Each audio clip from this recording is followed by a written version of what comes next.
Assalamu alaikum wa rahmatullahi wa barakatuh.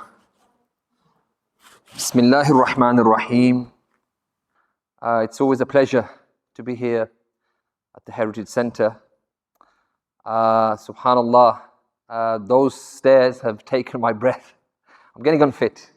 Carry the books with me. Like it was mentioned, inshallah, you will have the opportunity to purchase one of these books on the way out. Bearing in mind we only have just over half an hour before Maghrib. Just get straight to the crux of today's lecture. Many of you may recall back in 2019 I did a lecture that became quite popular on YouTube, on social media. It was a presentation. I don't think, do you want to put your hands up? Was anybody here for that lecture? Or did you come across that lecture? Okay. So I did one downstairs and it was a visual presentation where I unpacked the whole concept of social media, statistics, facts, figures, what is taking place. And then I became so involved because I was seeing the damage that was being done spiritually, mentally, psychologically. People were procrastinating. I said, I need to really knuckle down and write a book. Alhamdulillah, this is where I am at the moment. I have written the book. It was published in October last year. And now in the next 25 minutes, I really want to unpack the four key concepts of the book. Even though there are more, there's 15 chapters of this book, but given the time constraints, I just want to try and let you know what you're in store for today. So the first theme that we're going to unpack is qimatul waqt, the concept of time, the commodity of time. Then we're going to go, and that's going to be from an Islamic perspective, what time means for us as Muslims, knowing that we only have one chance at life. Then we're going to unpack from a scientific perspective the second segment, which is the neuroscience, cognitive, what is taking place in the brain. How do these social media giants, Silicon Valley, tap into the weakness of the human psychology? We'll be looking at dopamine, we'll be looking at instant validation, gratification, all those things that keep us hooked. Then we'll be looking at the social ills that we find in social media and the moral decay, unfortunately, and how that can really affect us internally, spiritually, and mentally. Then fourth will be the solutions, because if I don't tell you the solutions, then obviously you'll be walking away from here very upset, knowing the reality of what is taking place, especially when you observe this around you, whether you're at home, whether you're with your family, friends, college, wherever you are, you see people are immersed in these devices. So I'll give you some solutions, inshallah, towards the end of how to get the balance. Because it never has been about getting rid of these phones. It never has been a fatwa to say that phones are haram, nothing. It's about reclaiming our lives so we get the balance from these phones, so we can understand how to tap in and get the positives, as opposed to spending 6 to 7 hours a day scrolling away, medicating our boredom, and then wondering where has the time gone. So let's begin with something that you all are well aware of, that these devices are supposed to connect us, but you and I will agree that we are more disconnected than we have been at any other time of our lives. Disconnected from our family, our friends, disconnected from ourselves, giving our bodies the rights that the body needs, and more importantly, disconnected from Allah subhanahu wa ta'ala. Whether it's Ramadan, whether it's Hajj.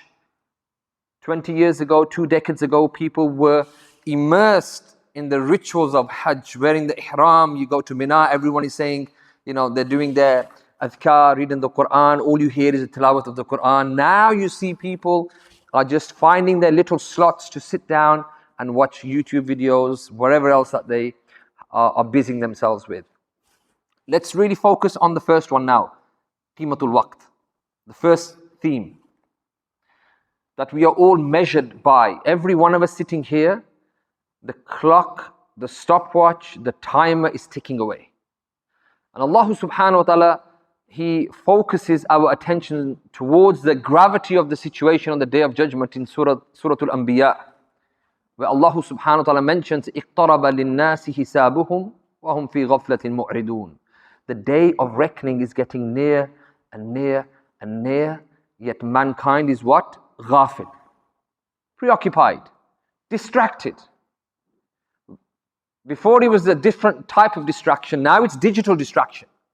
Not knowing the great day, Yawmun Azim, Yawman Yaqumun Nasu li Rabbil Alameen, the day we will have to stand in front of Allah subhanahu wa ta'ala. Yawma yafirru al-mar'u min akhi wa ummihi wa abihi wa sahibatihi wa banihi. The day a man will run from his brother, his father, his mother, his family and his children. All those relationships that we hold onto dearly in life, on the Day of Judgment, we're going to be running. And on that day, we will be asked, how did you spend your time? Time is such a valuable commodity. Allah subhanahu wa ta'ala swears by time. You all know this surah, Surah Al-Asr, where Allah swears, Wal Asr innal insana lafi khusr. By the value, by the promise of time, man is in a state of loss. That is the default position, brothers and sisters. We are all in a state of loss. Yet there's an exception. إِلَّا الَّذِينَ آمَنُوا وَعَمِلُوا الصَّالِحَاتِ وَتَوَاصَوْا بِالْحَقِّ وَتَوَاصَوْا بِالصَّبْرِ. So by default, we are in a state of loss, distraction, looking for entertainment, all that stuff, except for those people who have a purpose in life. They believe, and then they manifest that belief into action. Islam has never been about, okay, affirming with your tongue only. We have to walk the walk as well as talk the talk. And that is what Allah subhanahu wa ta'ala is saying. Allah is swearing by time. How many times do you hear the youngsters nowadays where Allah is swearing by time, and you say a lot of youngsters saying, I'm bored, I want to kill some time. Our Lord the Most High is swearing by time, the value, the commodity, how precious time is. And yet nowadays we have people who are like, I'm bored, can you give me something else so that I can kill my time? Imam Shafi'i rahimahullah, one of the four great Imams, he mentions about this specific surah, Surah Al-Asr.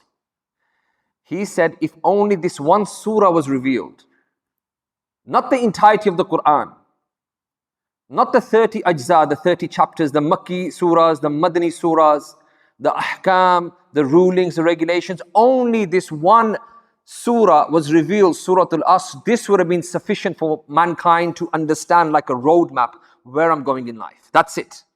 Utilize my time. Be proactive. Be productive. And yet, how many people do you see who are so busy being busy doing nothing? It's strange. What an irony this is. Hassan al-Basri rahimahullah, another great scholar, he said, man is only 3 days. You and I are only metaphorically 3 days. The past, the present and the future. With regards to the past, whatever has happened has been sealed, closed off, and has been sent forth to the Day of Judgment. And it will be opened on the Day of Judgment, and you will see what you did. So for example, if you did something in the year 2006, some action, you cannot go into a time machine and say, I want to go back to 2006, I want to undo that particular action. Whatever we did in the past has been sealed and has gone forth for the Day of Judgment to be opened. That's what Hassan al-Basri said, the Madi, the past. The Mustaqbil, the future, you and I are not guaranteed. Wallahi, how many people do you know who die in their sleep? Who have the same plans as us. Tomorrow I'm going to wake up, pray Fajr, do X, Y, Z, and in the night time they pass away. They're not alive to see the next day. He said, as for the here and the now, this is the crucial time, the present time. Utilize the time. Make sure that you take advantage of this time. Our Nabi sallallahu alayhi wasallam, hadith collected in the Mustadrak of Al-Hakim, he also mentioned اغتنم خمسا قبل خمس. Take advantage of 5 before 5. These stages will always change. They will never be the same. It's like a spectrum. They're not going to be, you're going to keep changing from one part of the spectrum to another. Take advantage whilst you're in one state before you get to the other state. And he began by saying, Shababak qabla haramik. Your youth before old age. Take advantage. Wallahi, these stairs have done me over. I feel old now. I ran up these stairs with a few boxes and I was still out of breath for the first 5 minutes. And I can remember, 10 years, 5 years ago, how youthful we were. You may also remember in Manchester, 10, 20 years ago, you went to this college, this university, now the grey hairs have come, maybe, all this kind of stuff. You're getting old. It's part of the process, the aging process. The youngsters who are sitting here, don't worry, inshallah, you'll be joining us. So our Nabi is saying, take advantage of your youth before you become old. Sihhata qabla saqamik, your sickness before health. Ghinaka qabla faqrik, your wealth before you become poor. Faragak qabla shughlik, your free time before you become preoccupied. How many people do you know who you don't see as often as you used to? And you say, sister, brother, I don't see you that often. What's going on? And then you see from their facial expression something is wrong. They go, you know what, my partner, my husband, my wife, they have terminal cancer. May Allah protect all of us. And as a result, my life at this moment is hospital, back, look after the kids, take them to school, then go back to hospital. That is my life at the moment. I have no time. The key question is, when we had time, before we were preoccupied with this trial, how did we spend our time? Was it going through Netflix, Snapchat, Twitter, TikTok, medicating our boredom? So the first point I want you to really focus on, brothers and sisters, honestly, is value of time. Make sure you have a purpose in life. If this is hampering your purpose and you know that your week has not been productive, and you know your month hasn't been productive, and you look back at the end of the year and you think, what have I done? It's time to put this device to the side and start introducing certain measures that allow you to break yourself free from the shackles of your smartphone. Reclaim your life. That's the first one. So, qimatul waqt, the value of time. Second, the neuroscience. What is happening to the brain? And this has always been something that has been adopted by the software engineers from back in the days when they used to have these arcade games. You have the gambling machines that you may see at the service stations, the bright lights, the colors, the music, the sounds. They play on a particular part of the brain, the reward center. And the reward and pleasure center stimulates a certain neurotransmitter, a chemical called dopamine, where we are anticipating a reward. It's never about the end thing that you want to get. It's about the thrill of the chase. So even if you get to what you want, you are still anticipating, okay, what's behind the next one? Okay, I've seen this TikTok video, I still want to see the next one. I've seen the next one, I still want to see the next one. And next thing you know, you have spent 2 hours. And you're thinking, where has the time gone? Because your brain is being pumped with dopamine. You're on the edge of your seat, anticipating the next video. Is it going to make you laugh? Is it going to make you cry? Is it going to shock you? Is it going to kill your time? And that's exactly what they've done, Silicon Valley. Your time is the way they make money. And every time you get hooked on these phones, you keep scrolling away with your fingers, your brain is being pumped with dopamine and your neural pathways are being stamped with this particular habit that is going to become ingrained in your psyche. It's very difficult.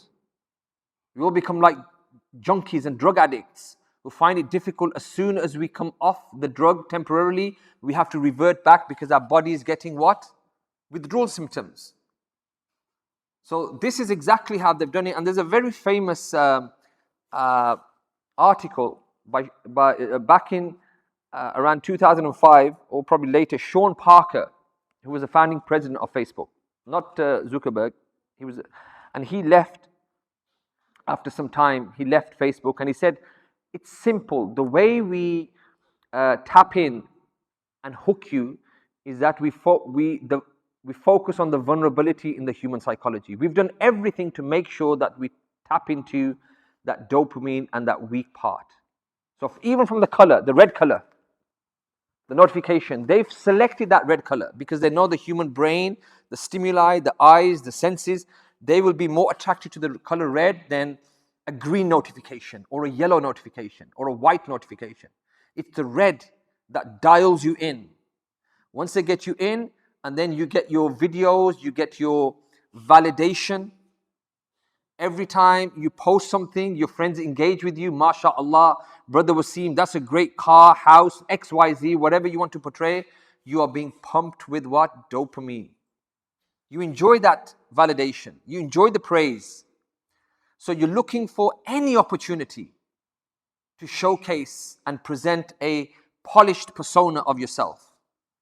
I'm with my partner, I'm in my new house, my car, my business, everything, waiting for the flood of likes, the flood of comments. And you're not enjoying the here and the now. Subconsciously, you're looking at the notifications that are coming in. You don't care who's standing in front of you, you don't give them the time. That's exactly how they have us hooked.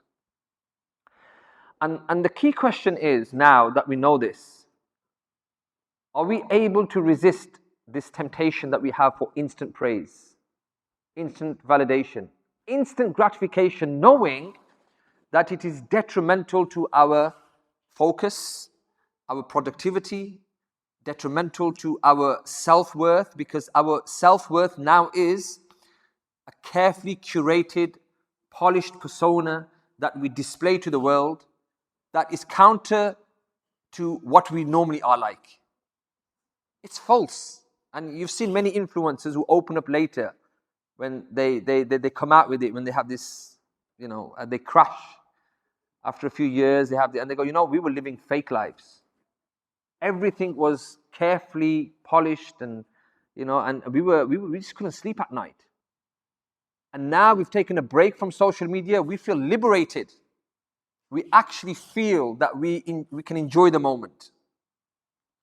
So this moves me on to the next point, which is still part of the neuroscience. Are we human beings able to resist this? Do we have enough willpower to resist this instant gratification and wait for the delayed gratification? Meaning, that if you monitor your time on social media, you're only on here for 1 hour. The other remaining hours that you unlock, you can be productive. You can do so many things. But are you able to manage this? Let's look at one particular theory, or this one particular research that was done by Walter Mitchell back in the 60s or 70s.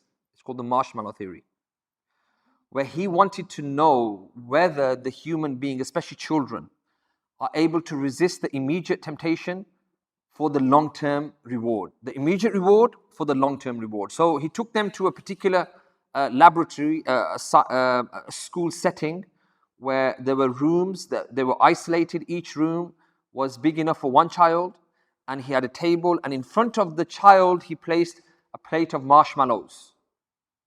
And there was a hidden camera in each of the rooms. And he said to each of the children that, I'm going to leave the room for 10 minutes. When I come back, if you haven't eaten any of these marshmallows, you get another plate. And if you do happen to take one, then you're not going to get any more. You have to just resist. Are you able to resist? Technically, that was the whole objective. Hold on for delayed gratification, or do you want instant gratification? Let's see how this went. The overwhelming majority of the children, before he even had a chance to leave the room, he turned his back, they picked up the sweets and started gobbling them up. It's too irresistible. We don't care if you give us a whole box of Cadbury's roses. We want this. This is too appealing. That was the first group. The second group, They waited 5 minutes. They didn't realize that there was a hidden camera. So what did they do? They picked up the sweet and they began to lick the sweet. Who's going to know? And put it back. That was the second group. The third group, wallahi, made up only a handful of students or research participants. What did they do? Some of them picked up the plate and they put it out of sight. A concept that we know of as out of sight, out of mind. If there is nothing in front of you, how is it going to tempt you? That was one part of the last group. The other handful, they didn't even bother touching the plate. They thought that was too sinful. They turned their face around, folded their arms, and they waited 10 minutes. Now, this isn't the end of this research. He wanted to follow these children for the next 30 years to determine how their choices affected their outcomes in life. Those people who wanted things quickly, the impulse people, what type of people are they going to grow up as? The first group who just took the sweets now, unfortunately, they did quite bad in school, in and out of school, no focus, no vision, expelled, didn't go on to college, university, in and out of prison, crime, fighting, marriage, divorce, very unstable, as you could say. That was the first group. Second group, they did okay in life. Went to university, did well, but they had a few brushing with the law, evaded the tax now and again. You know, they had that kind of gambling nature, like, who's going to know, let's try this. The third group was a successful group. Did well in school, college, university, career, married, settled down. The same group of friends that they had at school days, they kept that relationship going for the next 30 years. That was the last group. Those who could resist instant gratification for deferred or delayed gratification. And this, in essence, is the solution to much of what we are struggling with in life. The whole concept of life, Allah subhanahu wa ta'ala mentions, وَالْآخِرَةُ خَيْرٌ وَأَبْقَى. The akhirah is better, more long-lasting, more enduring than what you are presently have. Why are we giving away the possibility of an eternity of bliss and pleasure of being with Allah and having everything that we want in Jannah by sacrificing our place in Jannah, by spending so much time on TikTok, whatever, Snapchat, and next thing you know, we missed our prayers, we get up late in the morning, all these things.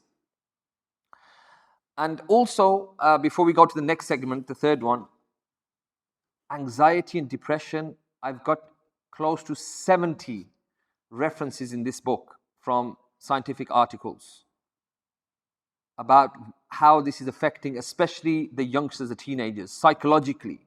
Facebook, TikTok, the pressure to look a certain way. Nobody's happy and comfortable about the way they are because they are seeing the carefully crafted, like I keep mentioning, the polished personas of other people, filtered and everything else, and then they're judging themselves and saying, I'm nothing. And they become resigned, they become very insular. And this is something sad. Sleep. Allah has created us. لَقَدْ خَلَقْنَا الْإِنسَانَ فِي أَحْسَنِ تَقْوِيمٍ. The way Allah has created us, amazing. When it gets dark, why do you think you feel tired in the winter and it's 8 o'clock now in the evening, mid-April, and you feel alert? Yet 4 o'clock in December, you want to go to sleep. Light has a significant impact on the way you feel. The melatonin levels in your brain, as it gets darker, Allah is preparing you to go to sleep. The natural level of melatonin increases in your brain. Saying what? Get ready to go to sleep, get some well-earned rest, be productive the next day. What do? We go to sleep with our screens and our devices in our hands. This light disrupts the melatonin. In fact, it diminishes the level of melatonin because when your eyes look at this, your melatonin levels crash because it's seeing light, it's not seeing darkness. Then what happens? You're tossing and turning in bed 12, 1 o'clock in the morning. Your brain doesn't want to go to sleep. and also your brain is processing what you've just watched, what you just saw, what you've just read, what you've just communicated, the email you read, the email you've done, the whatever, you're just tossing and turning. And we're jeopardizing our sleep. So that's the second, the neuroscience, what's happening from a cognitive perspective, what's happening to our brain, physical, all of it again is mentioned, and solutions are given in each chapter at the end. Okay? There's 15 chapters, and each one gives you solutions. So the third point is the moral decay in the digital world. How many of you have come across trolling, cyberbullying, very extroverted opinions like, Donald Trump is perhaps one great example. Have you ever known of a president who is supposed to carry himself in a dignified manner, who just wants to come out and just throw and spit out whatever he wants, causing a very polarized society, a very fragmented society, giving rise to the far right, giving rise to extremism? This is the world that we're living in.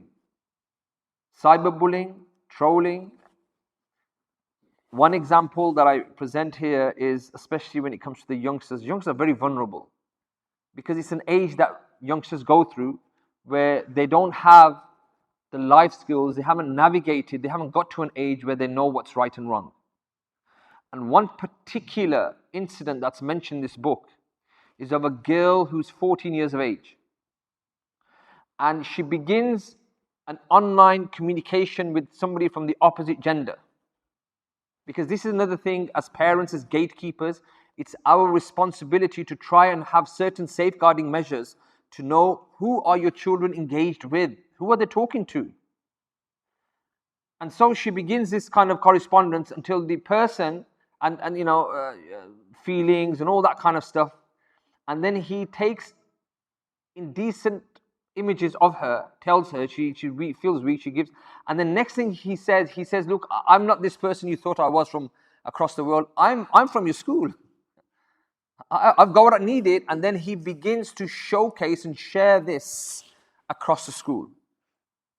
The girl is so broken that one, she can't tell her parents, it's too humiliating, and every time she'd go to school she'd see everyone sniggering and laughing, say, oh, that's that gauge is coming. Days would go by, she wouldn't want to go to school, and she would say, I'm not feeling well, and all this kind of stuff. She'd feel really depressed, until one day the parents knocked on her door in the morning. There was no response. They kept banging on the door. They broke the door down and they found her hanging. She felt it was better to kill herself than to go in and be ridiculed and mocked by the bullies.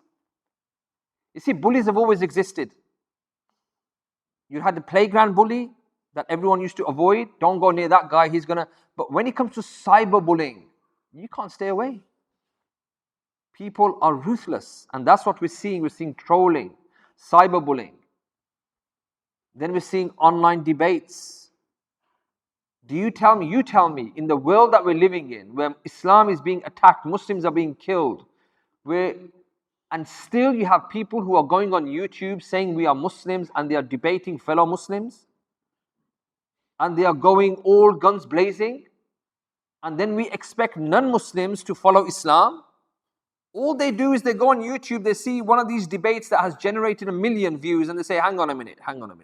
You have two groups of Muslims throwing abuse at each other, saying, I'm right, you're wrong, I'm wrong, you're going to hell, You sort it out amongst yourself who's right first, then we'll decide whether or not we want to enter Islam. What kind of Islam are we following here, guys? So we're seeing this very toxic behavior. Also, hasad, jealousy.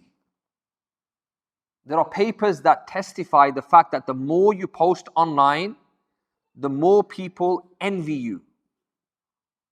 They may say, MashaAllah, Jazakallah, everything is great, but deep down, I wish he crashes his car. I wish he breaks her whatever. Or this is what's happening. This is the human condition. If Yusuf alayhi salam, who was a prophet, He didn't come from the streets. He wasn't a gangster, roadman. In fact, not only was he a prophet, his family were from a noble lineage. His father was who? Yaqub alayhi salam. Who was his father? Ishaq alayhi salam. Who was his father? Ibrahim alayhi salam. A prophetic lineage, full of spirituality and the best tarbiyah, yet they were not spared from the poison of hasad, the brothers. Why does our dad give Yusuf so much time? You know what? We're going to take him with us, get rid of him, concoct a story, and that's what they did. And so you're telling me if that could happen to the brother of Yusuf alayhi salam, we are more pious that, no, it's not going to affect us. Of course it does. It's affecting us. And there's so many stories in here. Failed marriages, break. You have the ayn. You know what the ayn is? Evil eye. It exists. It exists. Look at my marriage. Oh, I'm great. Oh, we're divorced. Look at my business. Oh, great. Oh, we're bankrupt. Look at my body. Oh my God, I've had a fractured back. I can't get out of bed. People can give you the evil eye. And when you showcase and document everything and anything on social media, you are then going to be sent, the arrows are going to be shot at you from different directions. Something we need to understand. Another point that affects our spiritual self, part of the moral decay, is what? Riya. Showcasing things for the people, not for Allah. And I say this quite clearly. I've said this several times. This is like a mantra for me nowadays. I've been involved in the charity sector, and every time I've been to deployment, and I've been there giving out food parcels, and I've been there putting my hand over the head of an orphan, I make it quite clear that is not me, meaning a digital halo. I'm so great. Because you get all these comments, MashaAllah, brother, we wish you had more brothers like you, you're so great. I'm not great. This is fundraising, brothers. This is marketing. This is to show you where your money has gone. If you want to see how great I am, or not so great, ask my wife. Ask my family. And it is better for me on the day of judgment, for me to be clear on this, than to say, I'm such a great guy, and everybody's saying, yeah, we should like it. And then Allah is saying, you didn't do it for me. You did it for the people. False likes, false praise. We have people like Abu Bakr as-Siddiq radiallahu ta'ala an. When he was Amirul Mu'mineen, let's hear it from who? Umar radiallahu ta'ala an. He would say, كنت أرى أبا بكر يخرج إلى الصحراء بعد صلاة الفجر كل يوم. I used to see him leave into the desert every morning. فقلت نفسي إلى أين يخرج أمير المؤمنين. I should say to myself, where is he going by himself? So one day I decided to follow him, thinking, I hope he's not doing anything bad. He's just wandering off in the desert by himself. And I followed him and I hid behind a big boulder. And I saw him going into a tent. And he went into a tent, he came back out after 3 hours, and then he discreetly went back into Medina. So the next day he did the same. The third day when I followed him, I said, enough is enough. I'm going to make sure that I find out what's happening. So he hides behind the rock. He waits for him to leave. After 3 hours when he leaves, then he goes, he stands outside the tent and he says, oh, occupier of the tent, who is inside? What's going on here? The narrations mention it is the sound of an old blind widow. She goes, I live here with my orphan children. Who is this man who comes to you every day? What's his relationship to you? Asks Umar radiallahu ta'ala an. She says, Wallahi ma adri man huwa. Wallahi, I don't know who he is. Lakin wa ya'ti ilayna kulla yawmin. But he comes to us every morning. Every morning. What does he do? He cooks for us. He cleans for us. He looks after my children, asks us for our basic needs, and then he quietly goes. How long has he been doing this for?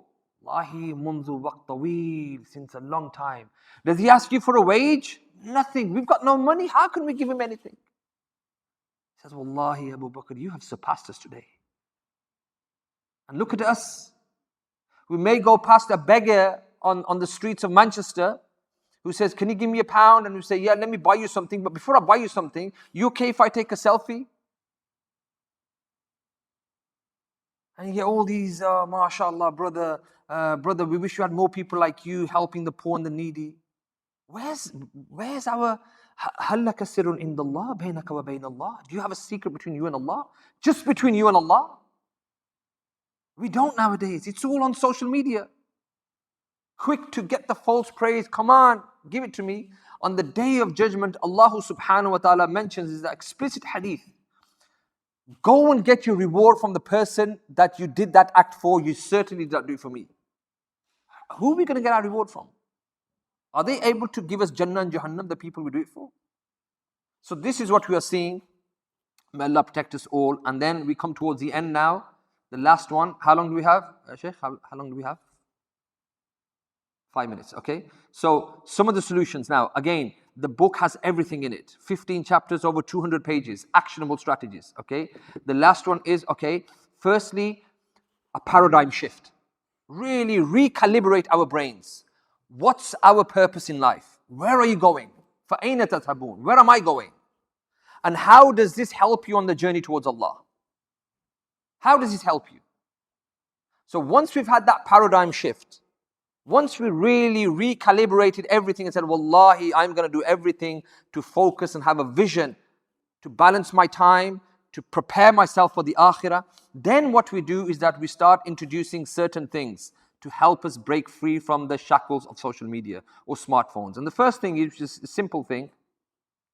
Okay, before I go further, remember that your brain can change. You know the chemistry I spoke about, neural pathways, you get stamped. It can, over time, around 4 to 6 weeks, you can change the behavior of your brain, the habits. It's called neuroplasticity.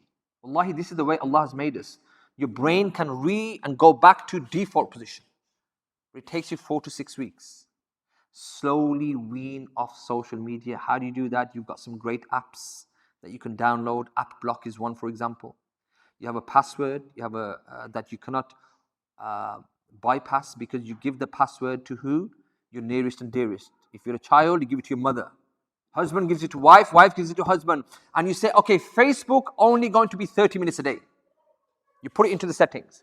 Once you go to 31, it locks you out. You cannot go on Facebook till tomorrow. You get the withdrawal symptoms, you go to your partner, she said, excuse me, or he says, excuse me, you're not going to get anything. And slowly your body is getting used to preoccupying your time with other things. Once you've gone past your window of half an hour on Instagram, TikTok, 20 minutes, whatever, and slowly once your brain has adjusted, then you say, you know what, I don't want to go on Facebook now. It's been 3 or 4 weeks, I feel better off. Okay?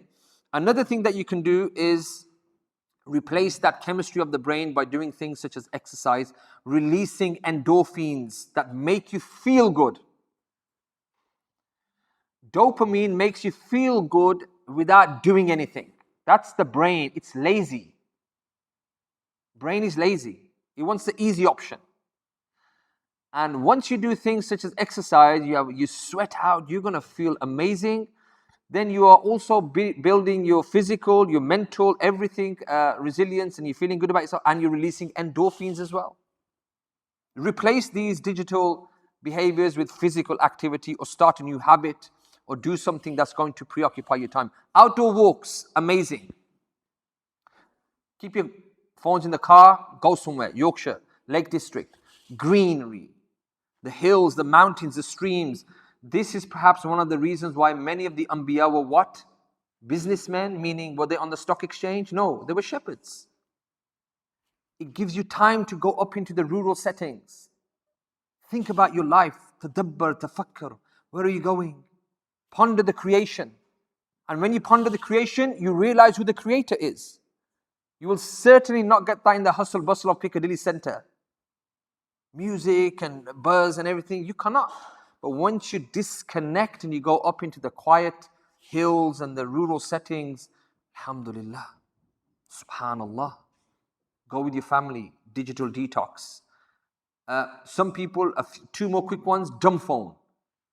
People are now investing in a dumb phone.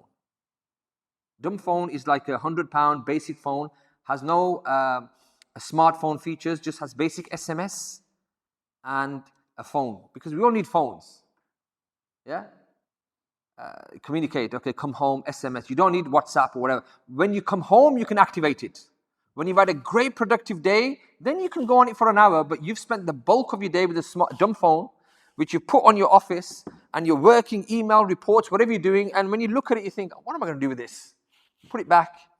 And if your partner, family, loved one rings, you pick it up, yep, okay, I'll get the milk and the eggs on the way home, no worries. Okay? That's it. I did a talk like this in Leeds once, and a doctor, PhD doctor, came to me from Sudan, and he said to me, social media was killing me. I could not focus on my dissertation, my thesis, my whole research project. So I bought a dumb phone, and wallahi, it was a game changer. I finished my PhD in 2 years and 9 months. And now I'm a lecturer at Leeds University. These are just shiny toys. They don't mean anything. And final point is read. Just read anything. Before you go to sleep, don't go on your phones for 1 hour, 2 hours. Just read.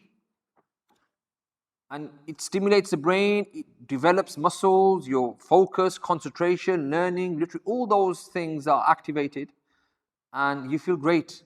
Jazakumullah khair. So anything else, you can go on the website. I might be here after Maghrib for 5 minutes if you want to ask, but because of the prayer time, أقول قولي هذا واستغفر الله لي ولكم ولسائر المسلمين فاستغفروه إنه هو الغفور الرحيم. جزاكم الله خير والسلام عليكم.